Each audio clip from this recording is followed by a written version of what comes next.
CADE, Plumpjack, and Odette Estate Wineries. You just watched the video of our lead gold winery, CADE Estate, and I'm so excited to be here with the people who had the gumption to build such a thing. Mr. John Conover, he's partner and general manager of Plumpjack, CADE, and Odette. Next to John is our talented winemaker, Danielle Zero, and maybe a face you haven't seen before, but the integral part, the architect, Juan Carlos Fernandez, who designed CADE. So, first of all, who came up with this idea? What is LEED? And what gave you the inspiration to try to build a winery on the side of the mountain, LEED Gold, John? Well, it seemed like a good idea at the time, and sometimes when you do a project, not knowing what you don't know was a benefit. I think in my case, that was was a good thing. We had just returned. Being in the wine business, we need to continually explore and discover and travel to different regions around the world. And we had just gotten back from Europe, from the Burgundy region where they grow great Pinot Noirs and Chardonnays. And we were at the Domaine Romani Conti, and the owner, Hubert de Villaine, I believe his family has been directly or indirectly involved in the domain for 6 generations. And had been offered, I think he said $1 billion from a Japanese industrialist. And I asked him, I said, Hubert, are you going to sell your estate, your chateau, your domain? He said, no, I can't sell something I don't own. And I looked, and I thought about it for a minute, and I responded to him, well, of course you own it. Yeah, it's your family business. And he goes, no, John, I'm a caretaker of this piece of land during my lifetime. And that really resonated with me, that we all are caretakers of our own piece of this world during the short time we're here. And someone's going to inherit what we do to this piece of land up here on Hell Mountain, part of Napa Valley. This place we eventually built, CADE, become CADE Estate. And the decisions we make today will be inherited by people, future generations in the future. So at the time, we have 3 partners, myself, Gavin Newsom, our governor of California, and Gordon Getty. Gavin was the mayor of San Francisco. And we were sitting at the parcel, which is CADE Estate. And if you haven't been to the tasting room up on Hell Mountain, to me it's the most beautiful winery in the Napa Valley, and the most amazing view. And we were sitting there, we were drinking a bottle of Plumpjack Cabernet, and usually on our second or third glass, we get very creative. We get very deep in our thinking. And he sat next to me and he said, John, we need to build a gold LEED certified winery here. And I looked at him and I agreed. I go, of course we do. And I had no idea what the man was talking about. So I went back down to my office down at Plumpjack, and at the time we had 1 winery, and I was in this little farmhouse, and barely had internet back then. And I looked up what LEED is, leadership in environmental and economic. Close. Yeah, you're wrong. Leadership. Energy. In energy design. And it opened my mind, I think our minds, Carlos already knew about this, to green building standards, using recycled materials, being energy efficient. And that really drew me in because, again, we're stewards. And to build a building like this was important. And I'm not sure if it's right or wrong, but it was right for us. And that's what was important. And I started looking around for someone who knew about Gold LEED certified. We eventually ended up working with Carlos, which was an amazing experience, which he'll talk about. But we were the first. And a lot of times when you're the first at doing anything, like screw caps or some crazy ideas like that, you have to develop, you have to pioneer, you have to put together the template, the blueprint, which we did. And we're the first Gold LEED certified organically farmed wine estate in the state of California, believe it or not, of California, all places. Amazing. And it was a great journey. It took a long time, mistakes, risk-taking, coming home at night thinking, I don't know what I'm doing. But it was the right thing for us. It was. And now being part of a Gold LEED certified winery, and we have a second one down at Odette, which Carlos designed as well. We're committed to education. So if you're at home, have a winery in New Zealand or Australia or Italy or France or California, we'll show you the blueprint. Here's where we got the green concrete. Here's where we got the wood. Here's where we got the glass. Here's our calculations for energy efficiency. Because we think if more people embrace LEED building, it'll make for a better planet. It's the right thing to do. So when you come visit us, you'll be able to hear about kind of some of the details of how we went about doing it. But yeah, it was a journey, it was a process, but I think it took a group of people to bring this together to make it truly special, which I think it's like your children. Well, Juan Carlos, had you had lots of experience with lead building? No, not before this project. When I met John, first we got to know each other. Every time you interview for a new project, it's a mutual interview. You know, it usually is, you want to know there's going to be a good energy. And I think John and I think we connected right away. And then after that, we did, let's talk about this winery. I never designed a winery before. John never. Wait, this was your first winery? Yes. Yeah. Well, you knocked it out of the park. Yeah. I think so. You can say so. Yeah, so my background, I was born and raised in Mexico, in Guadalajara. Went to school there, college, graduated, licensed, and practiced a couple of years there, and then I moved. Traveled for 3 years around the world, and then I moved to California. I think you and I were just talking recently through Lee Hudson, our friend. And once I established here, I was working, fortunately, for Leal Design. You know, John Leal is a well-known family in the business here in the Napa Valley. So I did learn a lot from him. You know, I was working under him when I connected with John, and we decided, let's go for it. I learned about them. I read about the screw caps. I saw their other businesses, and that was what is attractive to me. You know, it's like, this is a different company. I seen other wineries that our office was designing, but then there was a lot of things that attract me to work with them. You know, the way, the forward thinking about them, the risk taking, and so that was essential for me. So that was how John and I we created this partnership, and then we surrounded ourselves with really good people, the contractor, Grassy Construction, and everybody who worked on the project. It was a great experience. Well, LEED's really an urban idea. So how were you able to incorporate these standards into a winery on the side of a mountain in the country?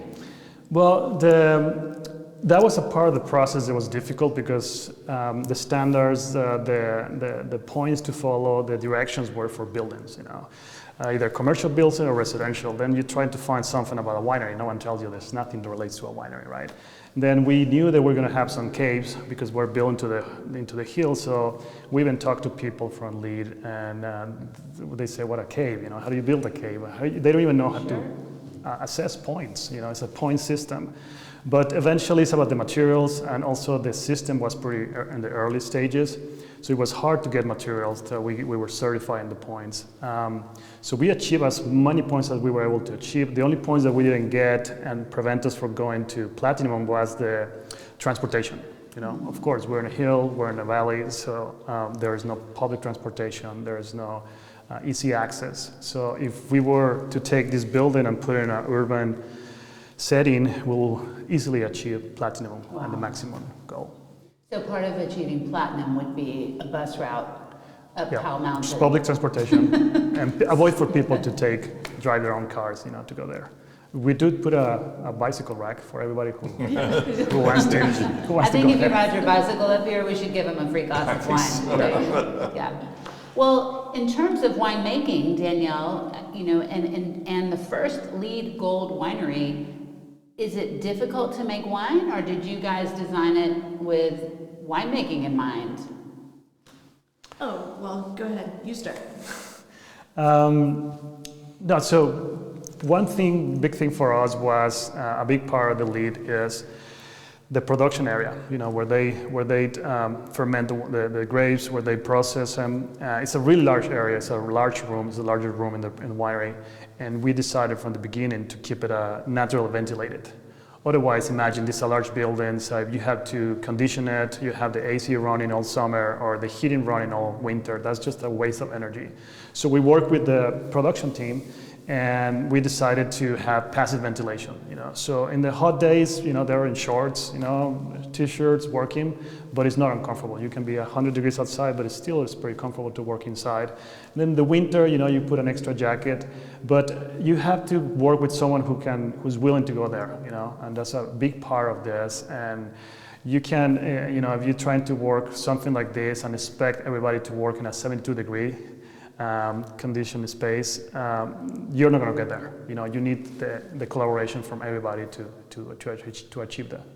Is it true, someone told me that based on where you grew up in Guadalajara, that there is not a lot of air conditioning and heat, and so the buildings are facing kind of to catch the breeze.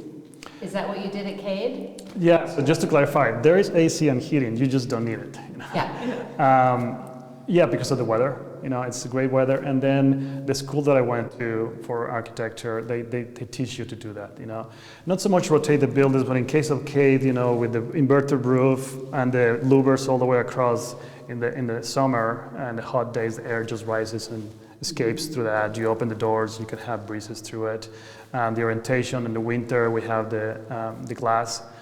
I know it's not a great thing because it might heat the tanks a little bit, but by then, the wine is already in barrels, in the hot summers. But it's a little bit of that, And then when you get to the production, to the hospitality, it was just the easiest part to orient it. It was about the view, So that's one of the things where you go to the job site and it just tells you, if you listen, the site is going to tell you what it wants to be.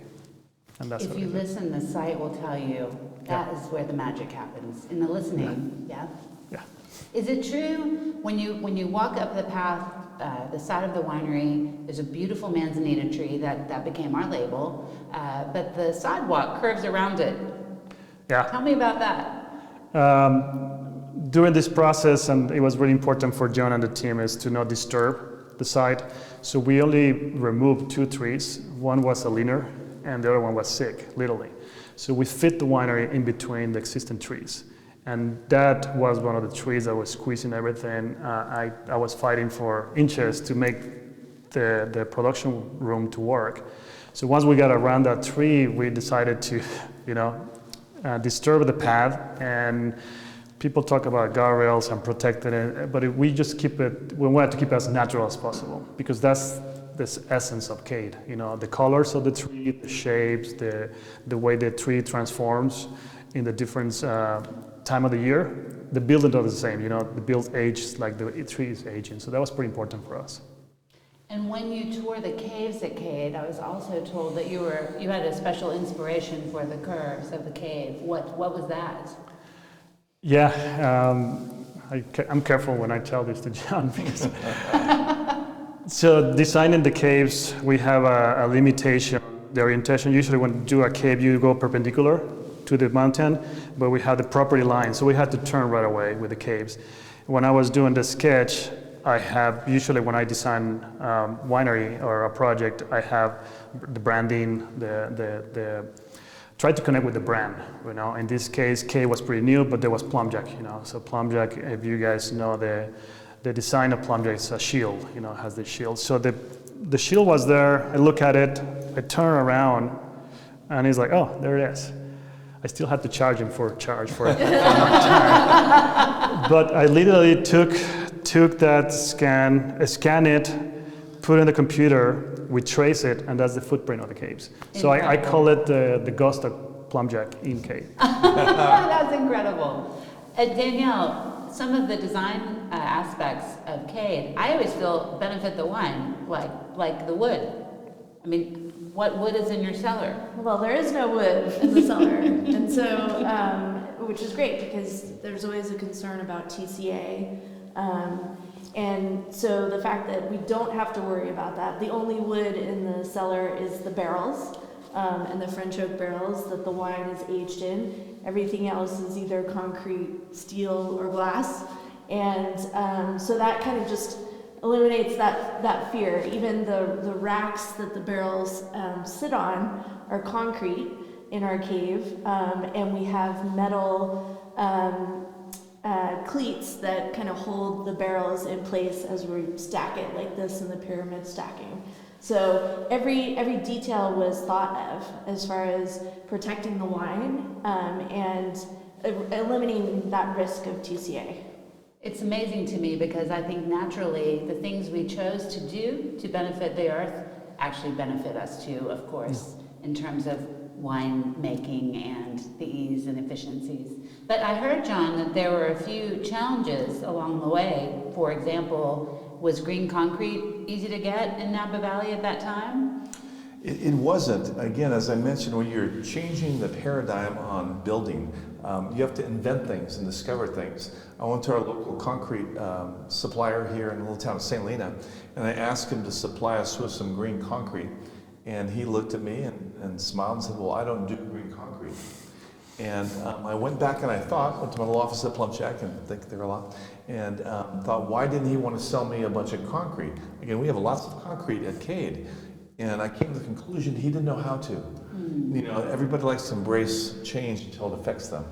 And so we brought in a consultant, lead consultant, and we met with him and showed him the fly ash, the mix, and how to make green concrete. And he embraced it and sold us a bunch of concrete. But the byproduct, the positive byproduct, is that now when you build your driveway, you come to Napa, you have access to green concrete. And we not only changed what we did at CADE, hopefully in a little way the wine industry, but also the Napa Valley in general, that we showed people how you can build in a green way and be socially responsible. And we've given them the roadmap, the tools, and given them suppliers where they can attain this material. Well, it's definitely hard to be first. It is. Yeah. It is. What about the vineyards? Are we doing anything special in the vineyards to honor Mother Nature and before we talk about that, what is in the glass? Well, CADE, so we all want, of course. Well, yes, so at CADE Estate, we have certified organic vineyards, and at our new property, 13th Vineyard, we are starting that transition of going organic, certified organic, which takes 3 years to obtain that certification.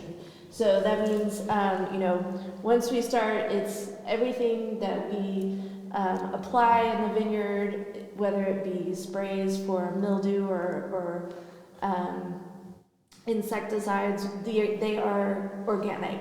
They are from the earth. They are things that you can naturally find in nature. And so all of that is tracked, then it is kind of inspected by a third party to say, yes, these are all certified organic materials, and if we prove that we've done that every year for 3 years, we can obtain that certification. So it's a long process. It's also a more of a gradual transition for the vineyard, so that you don't have this kind of wham, here now I'm organic, and whereas I was used to all this other stuff. But I'm excited that we're taking our new property, 13th Vineyard, organic. So it'll be really good. And I'm guessing it's not less expensive. It is not less expensive, no.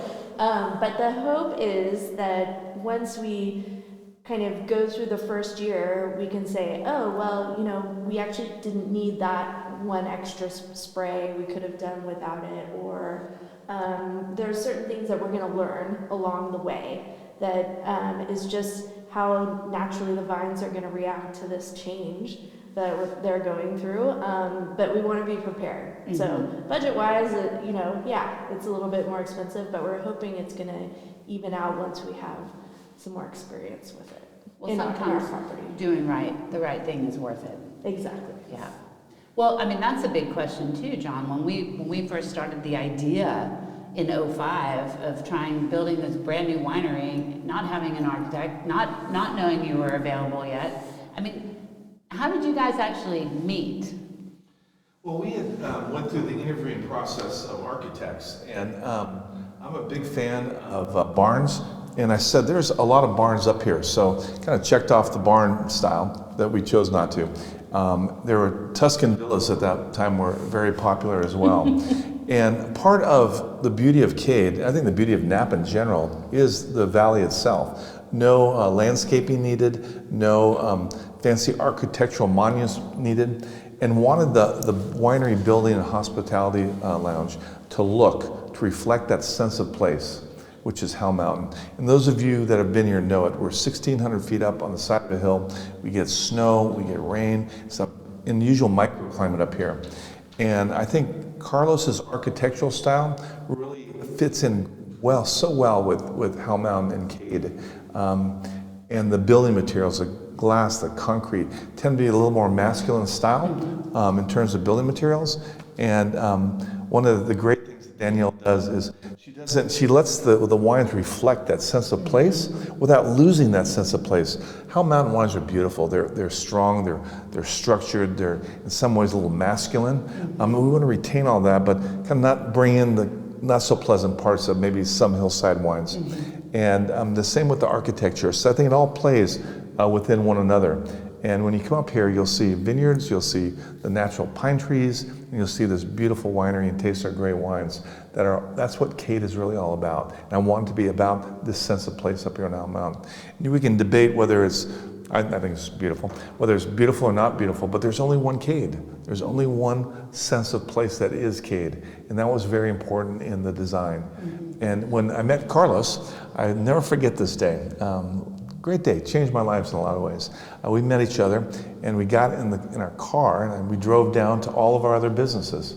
Because Plumpjack is not only a winery, it's a group of businesses that have the same cultural values and the same objectives.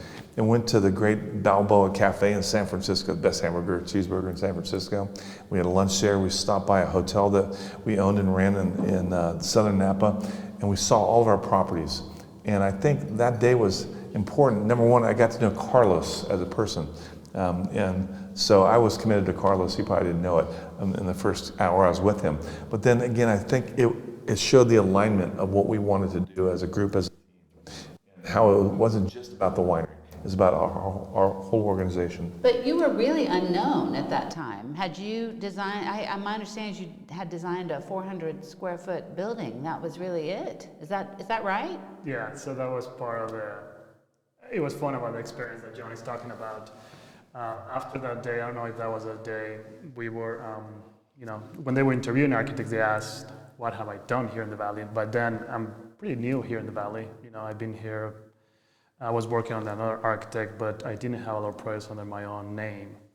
So I had this small retreat for a well-known vintner here in Napa.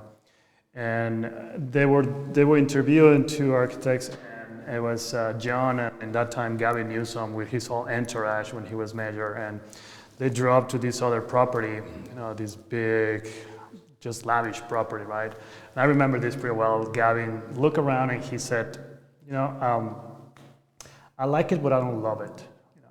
I was like, okay, there's a point for me. So that was my competition time. And then we drove to really this other property, and this is just a small building, and it has some of the elements of CADE, rust, and it's really simple. And we got there, and John and Gavin got there, and it's like, okay, you're hired. That's it. That's what it took. So I think it was more than that, but it was great to, I was like, these people are real. They want something different, and I think we can work together to create that. But it's obvious you saw something special in Juan Carlos. It is. It's, I think, experiences in your life. We call them magical moments. It could be a glass of wine. It could be meeting the winemaker. It could be the birth of a child or college graduation. But there are these things in your life that you just inherently know is right. And like I mentioned, Carlos hadn't done a tremendous amount of projects, and he worked for another architect in town. But I knew that he was the right man for the job, and he absolutely was. And he really delivered in every aspect of what CADE is. And we take such great pride in it. Our general contractor, a fellow named Mark Grassi, he comes up a couple times a year. He says, thank you for taking care of what we built. And it's because we're proud of what we do. We're proud of the wines. We're proud of the people we work with. And I think CADE I think we completed in 2009 and got our Gold LEED certification. And I think it's aged beautifully. It looks even better than it did there because we all take such pride in the estate, the property, and the wines that come from it. Definitely. Yeah, so as an architect, you always get one shot, and imagine as a winemaker too. You get that big shot, so you have two options: either you make it or you don't. So for me, that was CADE.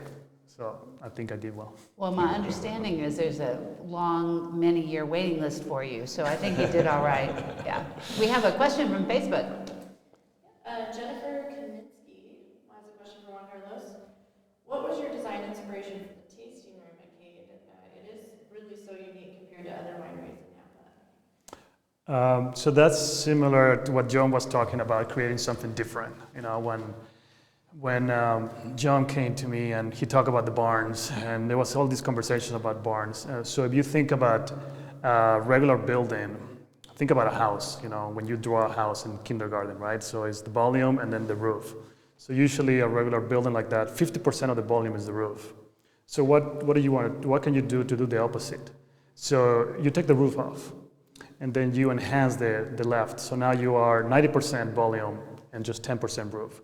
And that's what we did at CADE. And what's the easiest way to do that? We just inverted the roof, keep a slow profile. And that also helps us to collect the water from the rain and minimizes the profile. And the other thing about the inspiration is, if you look at the property, there's really tall trees, pine trees, conifer trees. And so that's what the volumes at CADE are. If you look at all the volumes and you decompose the buildings, are these really vertical volumes.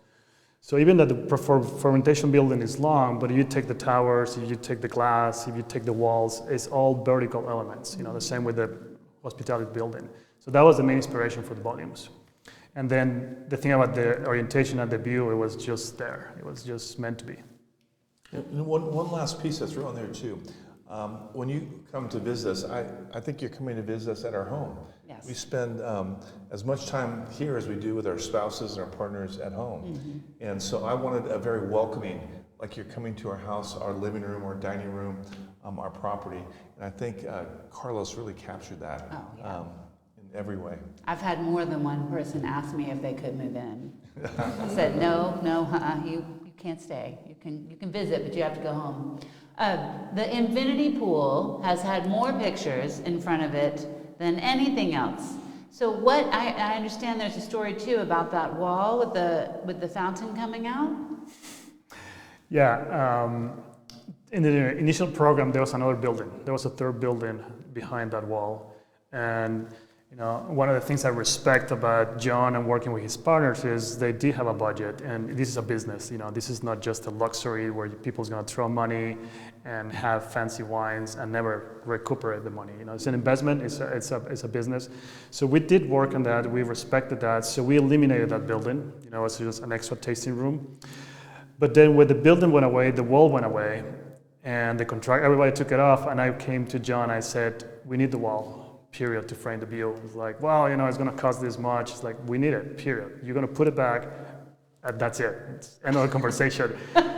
So John trusts me, and he went to the group, got this extra money, and without that wall, the view is not the same. Mm-hmm. Because what you do, and this is one of the things where architecture is where I'm coming from, you use these exterior walls or buildings to frame and create outdoor spaces. So it frames the view, but also creates the patio, and now the patio is a room, it's not just a terrace. That's right. Oh, it's beautiful, really spectacular. What else, I have to ask, what else is in the glass, Danielle? What are we drinking? What red wine are we drinking? We have the 2017 CADE Estate Howell Mountain Cab, our current release of Howell Mountain Cab, and it's our core. It's what we do with Cabernet, and I think it's a great reflection of what Howell Mountain is. A lot of red fruits, the cherry and raspberry, and a little bit of cola. And it has great structure and intensity to it, but it's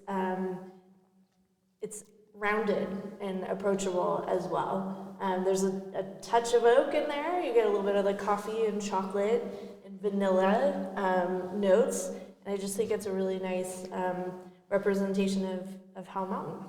So this is 17, and you said earlier we bought a new property, CADE 13th, in 2016. But 17 really was the first year that we had the property for the entire year. We could farm it ourselves. Right. So would you say this is a great representation of the two vineyards blended together? Yeah, it's about 60-40. So 60% from 13th Vineyard and 40% from CADE Estate, what we had been working with before we bought the property. So it really does have a huge impact on what we're tasting, but I think in a great way. It really enhanced the blend. It gave me a lot more options. We have 10 clones of Cabernet Sauvignon. We have some Malbec. We have some Petit Verdot. And so it was a big influence, but in a great way. to impact this wine. Well, to put it in perspective, CADE 13th, we named it that because it was the 13th bonded winery in California. So these, someone thought it was special in 1886. Yes. So a very long time. And I've got to ask you to tell the story. With our 88 acres planted, you made more than a couple of picks.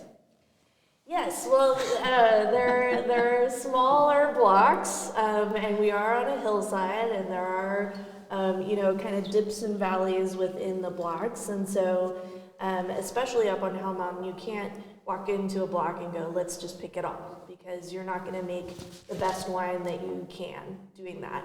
You really have to walk every row, taste every vine, every cluster, in essence, to determine, is this ready to pick? Because once you pick, you can't put it back.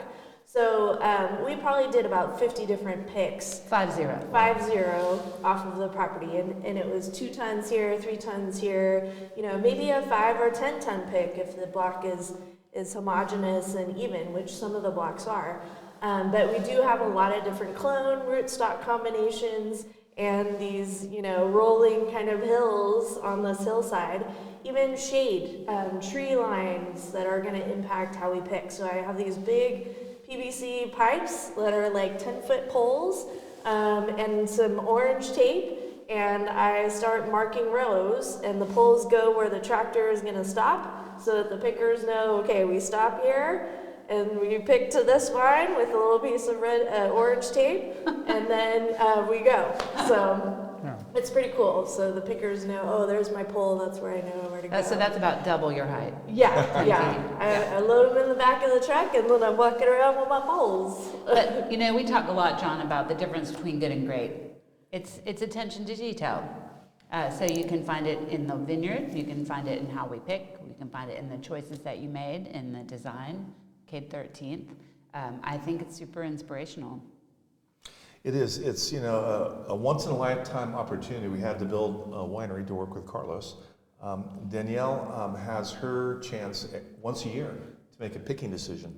And as we all know, once you pick those grapes, you can't put them back on. No pressure.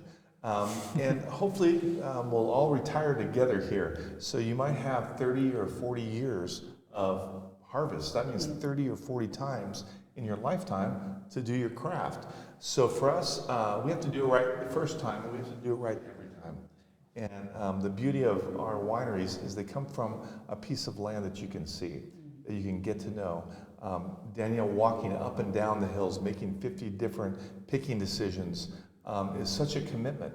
And you never truly get to know the property. You try, and year after year after year, you get hopefully better and better what you do. And it's a progress, it's a journey. That's what makes wine so exciting and fun and dynamic, that every year is different. It's not like a soda pop where it's the same every time. Right. But hopefully we capture that essence of place, that sense of place, how Mountain CADE, the terroir up here every year. And Mother Nature ultimately is in charge of what we do. Oh, yeah. So we have to work with her too. Yes. Once I heard the quote that vintage is the mood of terroir. Isn't that beautiful? Yeah, That's a good way to put it. It really is. Well, speaking of that, we have a 2014 CADE Reserve behind us. And we have a question from Facebook as we change our glasses. So speaking of vintages, Brett Wagner said that they're drinking the 2019 CADE Sauvignon Blanc. What was different in that vintage in the growing season and the winemaking? It is delicious. Thank you, Danielle. Awesome. Well, there's nothing really different about that. It's the same vineyards that we've always worked with. We're sourcing from Pope Valley, St. Helena, Oakville, and Oak Knoll, as well as at 13th Vineyard up on Hell Mountain. And the winemaking is the same. We're really trying to capture a lot of the Sauvignon Blanc flavors in the glass, so that more peachy tropical from Pope Valley, a little bit of mango, pineapple from that fruit. And then as you go on the valley floor and go down valley, you get more of the grapefruit, citrus, lemon, lime characteristics. And the goal is to just get all of that in that glass. So we're doing a lot of stainless steel fermentation. Just a small amount of the juice is fermented in French oak, about 10%. French oak barrel ferment. So it gives a little bit of a textural component, a creaminess in the mid-palate, but of course, you want that vibrant acidity that is kind of racy and typical of Sauvignon Blanc. So I'm not really changing anything, just hopefully you like it. So thank you. I'm glad you like it. Well, let me warn you, it will get you in trouble, because one of the things about your Sauvignon Blanc is it's so approachable in a drinkable fashion. And I think part of that is because you're capturing warmer climate sites, which cause Sauvignon Blanc to taste more like Meyer lemon and peach and apricot, as well as cooler sites that are more traditional kind of grapefruit descriptors, but you're blending all that together in such a magical way. Yeah. Goes with anything you squeeze a lemon over. And your back porch. Any other questions from Facebook? So for Juan Carlos, did you start off, or I guess for Juan Carlos and John, did you start off wanting to achieve gold, or were you thinking of higher or lower certification? Well, I think our goal was to get the top certification, and which we did given our circumstance. Carlos mentioned earlier, if we were in, say, San Francisco or Los Angeles or New York, we would have a bus line or a train line that would come by us. But again, we're rural, we're farmers, we're out in the country. And again, there hadn't been a Gold LEED certified winery. So, and Carlos worked very closely with the LEED folks back east to see how we could maximize the opportunity there, which we did. Again, if we would pick up this winery in the middle of Howell Mountain and Napa Valley and planted it in downtown San Francisco, we would have achieved platinum certification. Yeah, some of the challenges was, again, the system was designed for commercials and offices, you know, so it's really easy to go and pick a carpet that is environmental friendly, but there's no carpets in the fermentation room. So we have to pick these materials, the doors, and certain amount of materials that are going to be in contact with the wine or the process of making the wine, but at the same time they had to be LEED certified. That means low on emissions of toxics and all that. But there's not too many materials available because that was the beginning of LEED. So we have to do a lot of experimenting and try to research for materials. The other thing you get extra points is if you get your materials from within 500 miles of the site. So the farther you get, then there is more pollution and just bringing the materials transportation. So it was pretty limited what we were able to source, but we had to be creative because, again, it's never done in a winery before. Whose idea was the table in the cellar? You guys have to come and see this. I think that was John at your design team. Yeah, I think we, using recycled materials, using renewable materials, and energy efficiency is a common theme with LEED. And my wife Ann gets credit for one of LEED innovations is when you come to visit, ask to see the insulation. I left a plexiglass window in the wall. So it's recycled blue jean scraps. So after you make your Levi's or whatever brand you're wearing, they take these blue jean scraps and they were throwing them into a landfill. But someone got the great idea to shred it and recycle it and use it in insulation. And I swore no one would ever believe that. So we put a plexiglass window so you can see actually blue jean scraps in the wall. When it came to the cave, we knew we wanted a steel table for production value. That we didn't want a wood element that would attract mold and mildew and TCA. And I think Carlos had a friend, Richard Von Saul, in the town of Napa, who was, he's an interesting fellow. I think he was cutting hair at the time. He was doing design work. A character. He's a character, but just, again, he came up here and he got what we were doing. He said, oh, I got a great idea. I'm going to make you a steel table for the caves where you can do tastings or dinners or whatever.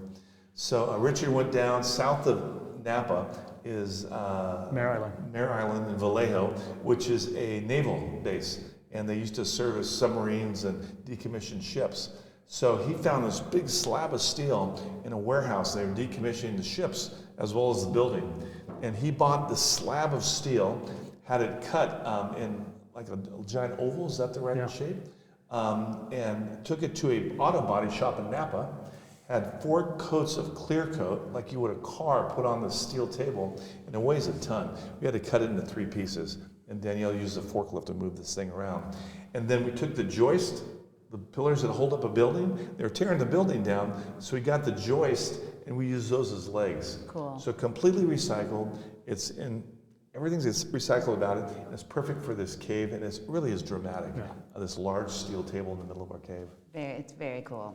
It's very cool. Just another attention to detail in terms of location, to where to pick the steel, and reusing, repurposing something that already existed. Danielle, did you make this delicious 14 Reserve? I did, yeah. It's nice to taste a little bit older vintage of CADE Reserve. What was 14 like? So this was a drought year, and this was kind of the second year of California's big drought. So we had lower yields, but we also had no rain during the growing season, which is kind of a blessing in disguise for winemakers, because usually when we're getting into October, and especially late October, when we're normally harvesting Howell Mountain Cab, you're looking at the weather reports every day, and you're looking at the 10-day forecast, and is it gonna rain? And do I need to get this fruit off before rain? And the big thing that sticks out in my mind in 2014 was there was no rain. So there wasn't a threat of this, big storm coming in and impacting the harvest. So there was kind of this wait and see. We could really wait to develop flavors, really kind of develop tannin as well, and there wasn't this underlying weather that I had to worry about. So blocks that were typically late and had a tendency to be more green and vegetal just because they're in cooler areas or they're shaded, those were the ones that really, I was like, wow, these are amazing, because I was able to pick them a little bit later, really get nice ripe flavors and more of the red and blue fruits rather than some of the underripe fruit characters. So that's what I remember of 14. You were really on the offense. You weren't playing defense. You weren't picking because you had to. You picked when you chose to. What a luxury that was. What a luxury. Yeah. Yes. And one of the things I always note about your Howell Mountain Cabs is the balance. And even with 14, which is not quite that young, in the old days they'd say, oh, this wine might be good in 20 years. Your wines are good now. How does that happen? Well, we kind of treat the grapes a little bit differently because we know we have a lot of tannin. When you taste the grapes out in the vineyard, you can really taste the tannin.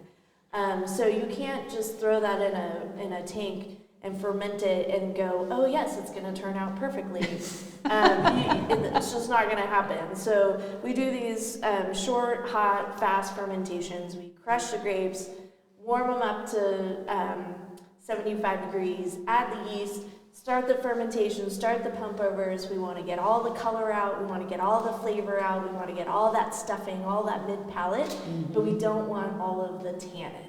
So we usually press early. We're pressing at day 5, day 6, maybe day 7 of fermentation, of that contact of the juice with the skins and seeds. And by pressing early, we're removing the juice from the skins and seeds, the source of the tannin, which allows us to stop that extraction and maybe extract about 75% of what's there in the grape, which is fine. That's all we need. We don't need to extract 100% because then you would just make these grippy, hard wines, and that's not what we want.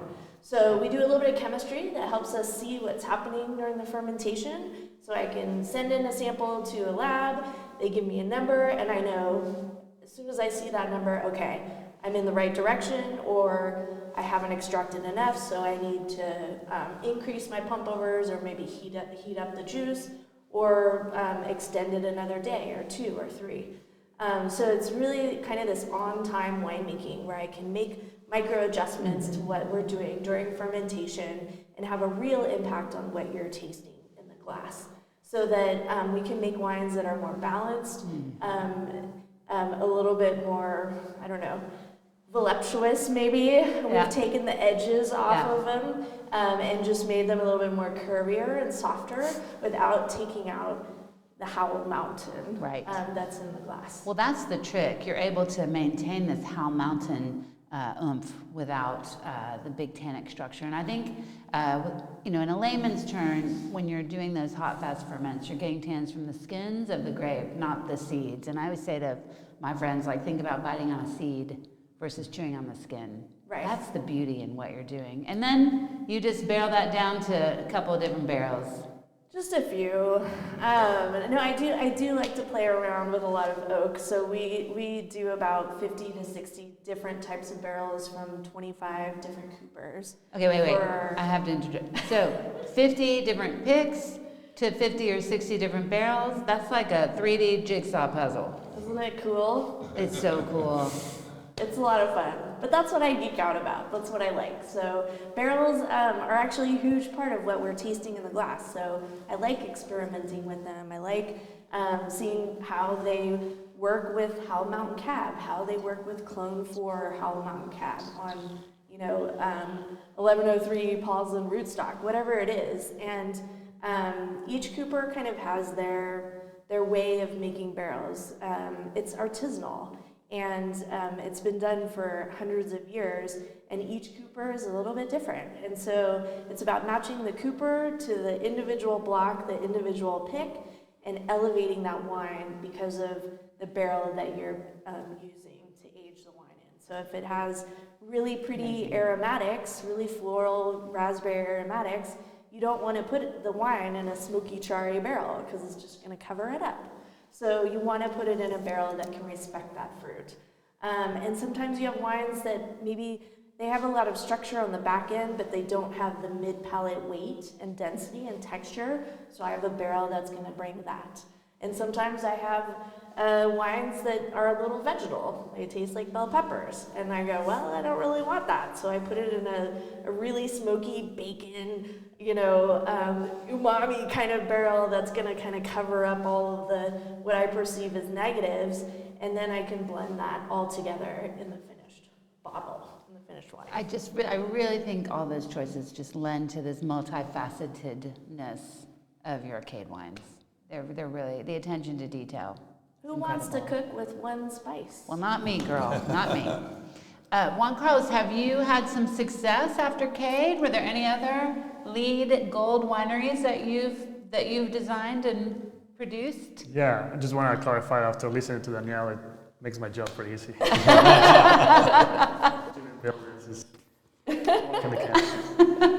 Yeah, so after we completed CADE, we opened our own firm. A business partner, Gerald Denton, and myself, we operate Signum Architecture. We've been in business around literally 10 years.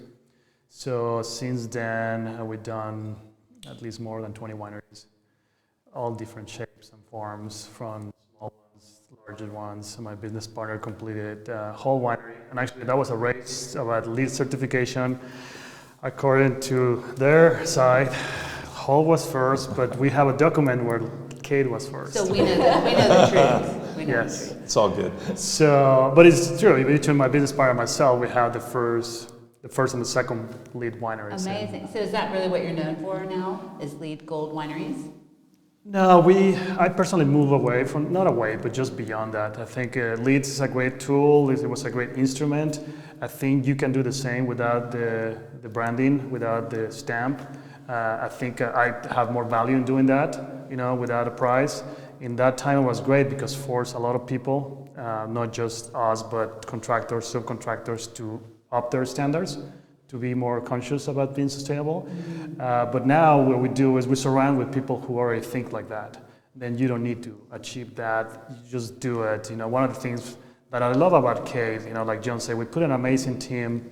And yeah, you can get technical or about materials, but one of the things I love about it is we create a culture where one of my favorite things is, just talking to the people building it, the labor people, about recycle, just talking about being conscious about waste. And they will do and take that to their own houses, and they will take it to their kids, and they will think, what do you mean recycle? And then for me, that's even more than the stamp of the LEED certification, because that's going to pass into most people, and you get to a different audience, So that's what I take. So next project that we do, do I want to go and brag about sustainability? I don't have to, because we just do it, you know? Yeah. It's just what they do the same about the wine. You just do it and people will come, and some people talk too much, but they don't walk the talk, Yes, right? right. I say one of my favorite sayings is watch their feet, not their mouths. Yeah. And when I speak to people all around the country, I say, just come see what we do. I don't have to make up a story. Yeah. Just come see what we do. We have another question. So first a comment, then a question. Tapashi Bentley says, awesome. I miss coming out to Napa Valley during the pandemic. I love this format. It's like I'm with you in my living room. I love the quick video on Facebook. I forwarded it. Thank you so much for this invitation. I can't wait to visit this location. And then Bob Hintz wants to know, so you are farming your vineyards organically. What are you doing to also farm it sustainably? So all of our growers that we purchase fruit from, especially our Sauvignon Blanc, is mostly purchased fruit.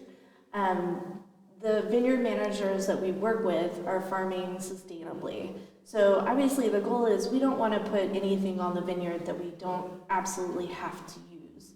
And we want it to be kind of like the greenest that you can put on there.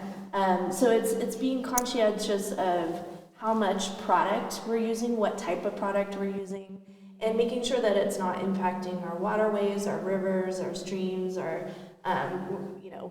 try to be fish-friendly farming and those kind of things. And also, we don't want to be kind of, poisoning the soil as well and all of that biomass that's there. So there's certain things that we can do in the vineyard with our application of sprays, what product we're using, how many times we're driving the tractor in the vineyard to mow or to till or cut down weeds between rows, and obviously water usage is a part of it as well. So all of that we're speaking to the vineyard managers and talking about so that we can be maybe not certified organic, but certainly sustainable and thinking about doing the right thing. Mm-hmm. So. Yes, but in our own vineyard. But in our own vineyard, certified organic. Yes, Facebook. So the final question from Marla Craig for John. If you could change anything, what would it be? Wow, that is a great question. And it's funny, and not to get too deep, but when I moved to Napa Valley in 1984, probably before the three of my colleagues here were in college or maybe even born, my dream was to be a vintner and to grow grapes and make wine and create a nice life for my wife and my kids here in the valley. And that dream came true. And I feel so blessed that it did. And were there ups and downs and setbacks and challenges? Absolutely. But all of those created getting here today. So I'm kind of not answering your question, but I feel so grateful and blessed to be doing what I'm doing and finding, all four of us have found our calling in life and what we want to do. I feel so lucky because we know so many people that never do. And if drinking a bottle of Danielle's Cabernet brings a little happiness to you, I think we're achieving our goal. And that's what we want to do. So I've made tons of mistakes. I'm the mistake maker. I've made more mistakes than anybody in our organization. But that's all been part of the process. So I feel blessed and lucky. One of the most inspirational, of the many inspirational things you've ever said to me was when we started the process of CADE, there were a lot of wineries that were green and okay. Talk to me about your thought process. It's true. I enjoy reading business books, and there's a book that those of you in business are interested. It's called Good to Great. And our goal is not to be good accountants, good architects, good grape growers, good winemakers. Our goal is to be great. And great is harder than good. And if you join our little family, the first year in 95, there was 8 of us, and now there's 80 of us. And we're all fanatics. We're fanatics about wine, architecture, grape growing, and winemaking. And our goal is to be great. And most years we achieve that. But that is our ultimate goal here. So I said, if you want to work for a good winery, lots of good wineries out there, we want to be great. And put roots in. I'm so blessed to work with Danielle. She joined us like a week before harvest 9 years ago. Yep. 9 years ago, and we've all put literally roots down here at CADE. That it takes a long time. The wine business is a passion, it's an endeavor. It's something that I'll do the rest of my life. And we've assembled a group of fanatics that want to be great and have made a commitment professionally with our lives here to what we're doing. Well, this one is great. This is the 13th. This 13th Reserve? Vineyard Reserve Hell Mountain Cab 2017 vintage. I'm very proud of this wine. We make 300 cases, bottled half under screw cap, half under cork. And this is the best of the best of the 13th Vineyard and our 82-acre estate here. So I basically go through all those 50 picks that I do, pick out a few of my favorites that are unique and maybe a little bit different, more blue fruits, more black fruits, with great texture and structure. And then I go through and taste individual barrels within those picks and start blending this. At 300 cases, it's about 13 barrels. Oh, 13 barrels of wine. At 13? At 13? Wow, how did I do that? So, you know, it's really fine tuning, especially when you talk about my barrel obsession. I have a lot of choices, and so it's really selecting those barrels that are bringing out the best in this wine to make the best, representation of this property we can. So it's a very special wine. It's fun to blend. And, you know, this property is special. From 1886, two Frenchmen came here and said, this is where we want to plant Cabernet, up on this hill at 1,700 feet in elevation with, horses and pulling wagons up the hill. It's pretty amazing what they were able to accomplish. No electricity. It was a gravity feed winery.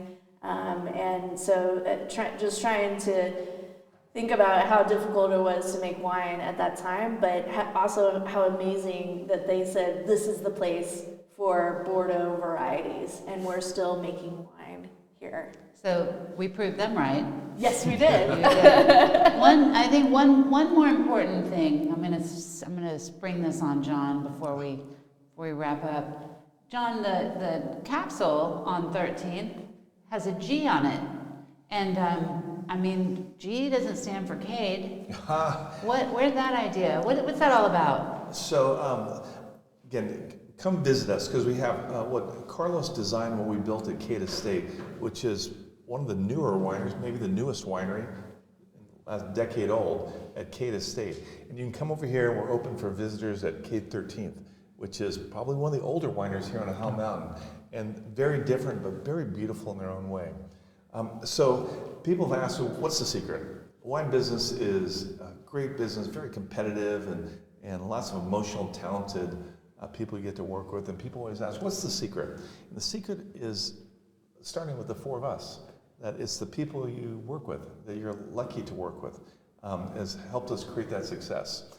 And the person that really inspires me to be better every year, every day, is one of my partners, Gordon Getting, who is just a lovely man, and he's a wino, he's a fanatic, he's a risk taker, and he is our greatest cheerleader. Had dinner with him last night, and he is so proud we had CADE wines yesterday, and so proud of the wines that Danielle makes, or Aaron down at Plum Jack, or Jeff Odette, and he is so grateful of all that we do up here, and he inspires, I think, myself and probably all of us here to be the best we can be. And he is a humble man, and John's marketing idea originally was to call this the Getty Estate, and he chose for a variety of reasons not to. But to kind of honor Gordon, I put a G on the top of the capsule of the 13th Vineyard Cabernet. So when you see that, you have the inside story of what that G is doing on the top of the screw cap or cork finish, whatever your preference is. Yeah, what a way to honor one of our great partners. Yes, another question from Facebook? Just a final comment before you guys wrap up today. Ellen Green says, I just want to tell Sandra that I heard you speak at Del Frisco's in Houston almost 2 years ago, and it's one of my best pre-COVID memories. I hope the wine dinner's coming to Houston again soon. Oh, yes, we will, for sure. And then, just people asking where to get the wine and what's coming up next. And maybe I can make a quick announcement too, because with COVID opening up, and again, we do things by COVID protocols, and we're about to get out on the road. Yes, Sandra's got the tough assignment to go to Hawaii. Feel sorry for her.